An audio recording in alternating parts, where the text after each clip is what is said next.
Britain में corona vaccine के emergency इस्तेमाल को अप्रूवल मिल चुका है। रूस में भी अगले हफ्ते से टीकाकरण अभियान का ऐलान हो चुका है। अमेरिका में भी जल्द वैक्सीन उपलब्ध हो जाएगी।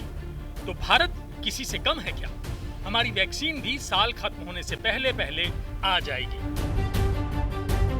बिल्कुल, अगर हम देखें तो हमारे देश में खुद ही जो हमारे देश में वैक्सीन बन रही हैं, चाहे वो सीरम इंस्टीट्यूट की हो या भारत बायोटेक की हो, वो फेज 3 के फेज में है और वो उनका उसका भी अंतिम चरण है।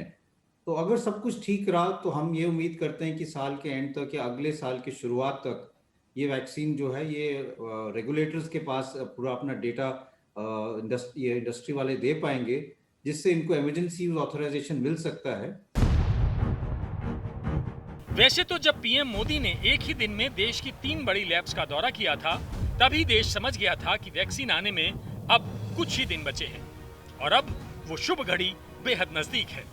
अब तो देखना ये है कि देश में सबसे पहले कौन सी वैक्सीन आती है, क्योंकि भारत में वैक्सीन की रेस में वैसे तो कई खिलाड़ी हैं, लेकिन 3 वैक्सीन इस रेस में सबसे आगे हैं। सबसे आगे है कोविशील्ड। पुणे के सीरम इंस्टीट्यूट, ब्रिटेन की ऑक्सफोर्ड यूनिवर्सिटी और एस्ट्राजेनेका मिलकर इस वैक्सीन पर काम कर रहे हैं। भारत के 17 सेंटर्स पर इस वैक्सीन का तीसरे चरण का परीक्षण चल रहा है। सीरम इंस्टीट्यूट के सीईओ अदार पूनावाला कह चुके हैं कि वो जल्द ही इस वैक्सीन के इमरजेंसी इस्तेमाल की मंजूरी के लिए अप्लाई करेंगे। दूसरे नंबर पर है कोवैक्सीन। ये स्वदेशी वैक्सीन है जिसका परीक्षण तीसरे चरण में पहुंच चुका है। भारत बायोटेक, आईसीएमआर और नेशनल इंस्टीट्यूट ऑफ वायरोलॉजी मिलकर देश भर के 21 सेंटर्स पर 25,000 लोगों पर वैक्सीन का ट्रायल कर रहे हैं। स्वदेशी होने के कारण ये सबसे सस्ती कोरोना वैक्सीन हो सकती है। और तीसरे नंबर पर है जाइकोव डी। अहमदाबाद स्थित जायडस कैडिला इसी महीने वैक्सीन ट्रायल का तीसरा चरण शुरू करेगी। जायडस कैडिला की वैक्सीन अगले साल मार्च तक इस्तेमाल के लिए तैयार हो सकती है।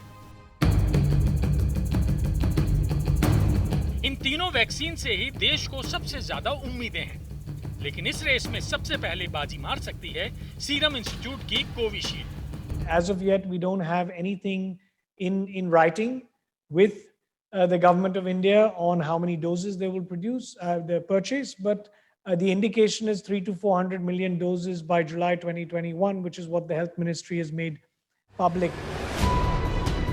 वैसे तो सरकार कह रही है कि भारत में तैयार हो रही तीनों ही वैक्सीन का इस्तेमाल टीकाकरण अभियान में किया जाएगा, लेकिन सीरम इंस्टीट्यूट ने कोविशील्ड के डिस्ट्रीब्यूशन की तैयारी भी लगभग पूरी कर ली है।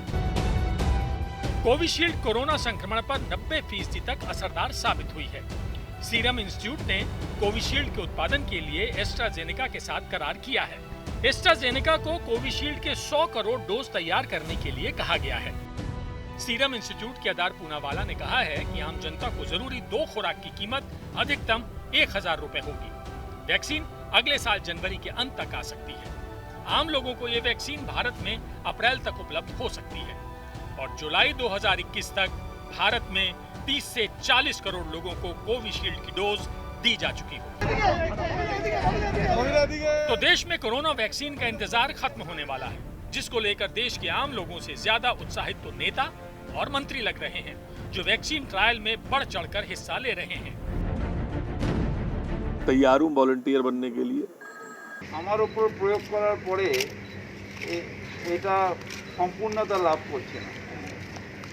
এটা সম্পূর্ণতা লাভ করছে যদি আমার মধ্যে কোনো কিছু রিঅ্যাকশন হয় তাহলে সেটাকে আপনি কারেক্ট করবেন করে পারফেক্ট ভ্যাকসিন তাড়াতাড়ি ভারতের মানুষের জন্য বার করে দেবেন।